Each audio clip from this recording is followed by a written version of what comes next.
Netflix'in The Haunting serisinden Tepedeki Ev ve Bly Malikanesi gibi sevilen korku dizilerinin yapımcısı Mike Flanagan'ın yine Netflix için hazırladığı The Midnight Club 2022 yılının Ekim ayında yayınlanmıştı. Flanagan'ın takipçileri Midnight Club'ın ilk iki dizi karşısında hafif kaldığını düşünse de yeni karakterleri ve hikayelerini sevdi. Dizi bir bölümde en fazla korkutucu sahneye yer vererek Guinness Rekorlar kitabına girmesiyle de çok konuşuldu. Birinci sezon finalinde yarım kalan hikayeler ve cevaplanmamış sorular ikinci sezonun geleceğinin kesin habercisiydi. Ancak 1 Aralık'ta yapımcı Mike Flanagan Amazon ile anlaşarak yeni projeler üreteceğini açıklamasından hemen bir gün sonra Netflix'te Midnight Club'ın devam etmeyeceğini duyurdu. Kendi Twitter hesabında yaptığı açıklamada bu beklenmedik gelişme karşısında çok büyük hayal kırıklığına uğradığını ifade eden yapımcı, ikinci sezon olsaydı hikayenin nasıl ilerleyeceğini anlatıp sadık izleyicilerin aklına takılan soruları cevapladı. Önce hikayeden kısaca bahsedelim. The Midnight Club, Amerikalı yazar Christopher Pike'ın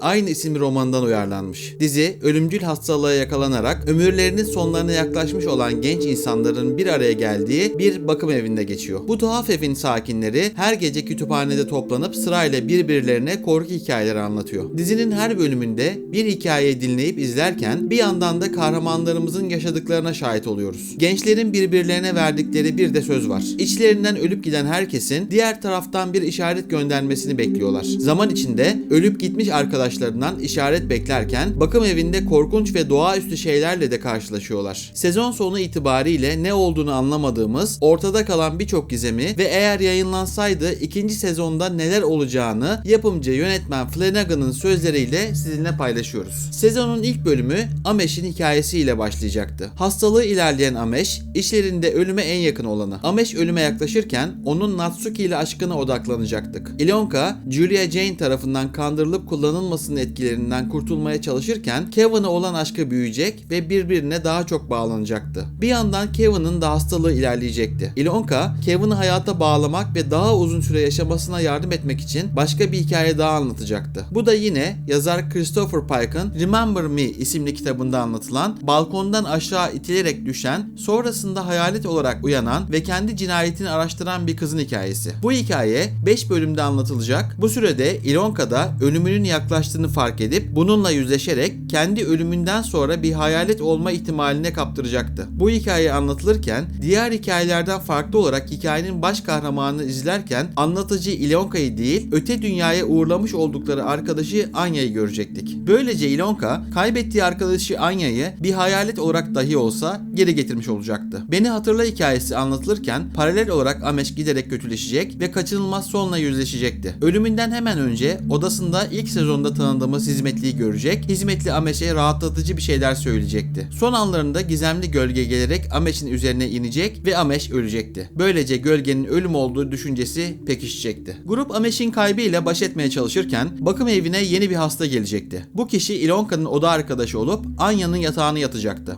Tıpkı ilk geldiğinde Anya'nın kendisine davrandığı gibi Ilonka da yeni arkadaşına soğuk davranacaktı. Ancak sezon boyunca arkadaşlıkları ilerleyecek, iyi dost olacaklardı. Yeni kız kulübe katıldıktan sonra Sherry bir hikaye anlatacaktı. Muhtemelen canavarlı bir hikaye. Amesh'in gidişiyle kalbi kırılan Natsuki de uzun süre dayanamayacak, o da ölümü tadacaktı. Aynı Amesh gibi gitmeden önce Hizmetli'yi görecek, onunla konuşacak, sonra da gölgenin gelmesiyle her şey sonlanacaktı. AIDS hastası olan Spence için işler farklı gelişecekti. 90'larda HIV virüsü ile ilgili yaşanan olumlu gelişmeler Spence için bir tedavi şansı yaratacak ve tedavinin olumlu sonuç vermesiyle hastalığı ölümcül olmaktan çıkacaktı. Böylece Spence ilk sezonda Sandra'nın yaptığı gibi Brightcliff'ten ayrılacak, hastalığını yönetmek ve hayatının geri kalanını yaşamak için yola çıkacaktı. Biraz da çözüm bekleyen gizemlerden bahsedelim. Mesela Dr. Stanton, dövmesi ve peruğu. Dr. Stanton aslında Paragon tarikatının lideri Aseison'un kızı Athena. İlk sezonda Ilonka'nın bulduğu gönlünün sahibi de o. Gençliğinde tarikatın bir parçası olsa da sonradan annesine sırt çevirmiş ve çocukların oradan kaçmasına yardım etmiş. Dövme, tarikata dahil olduğu gençlik yıllarında yaptırdığı bir şey. Ilonka'nın ağaçlara kazınmış halde gördüğü G, B harfleri de doktorun adı ve kızlık soyadının baş harfleri. Yani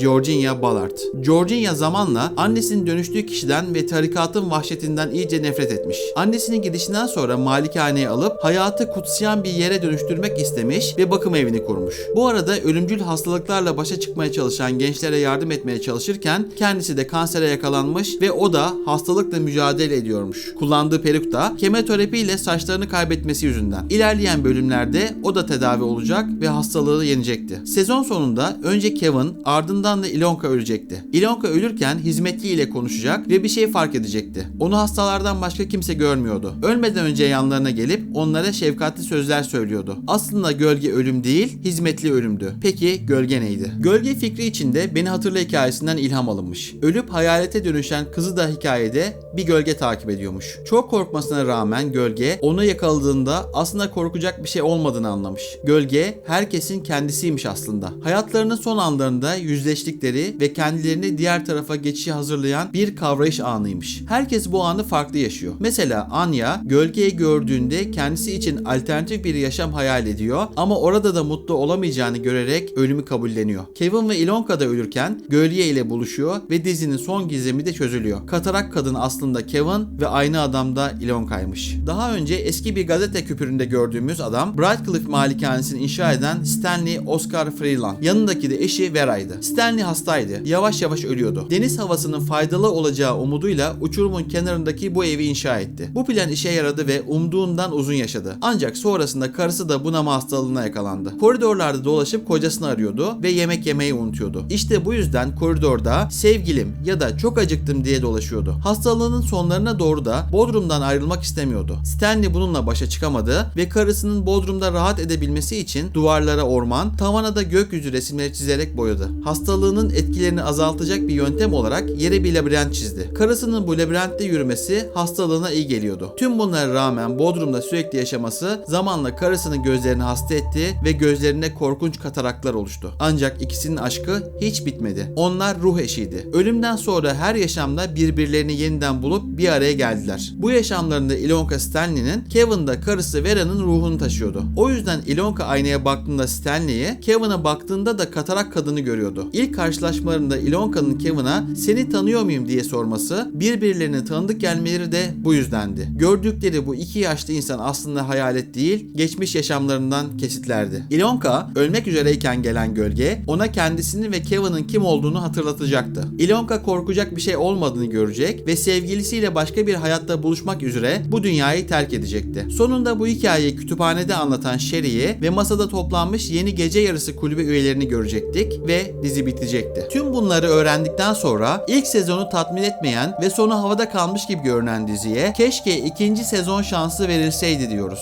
Hikayenin burada bir çırpıda okuyup geçtiğimiz detayları her bölümde azar azar verilerek gerilim ve heyecanı artırıp sonra birer birer çözülürken izleyiciye nasıl keyif vereceğini az çok hayal edebiliyoruz. Gözümüzle görmek çok daha iyi olurdu ama en azından kafamızda canlandıracak kadar hikayeyi sonlandırmış olmak da bir teselli.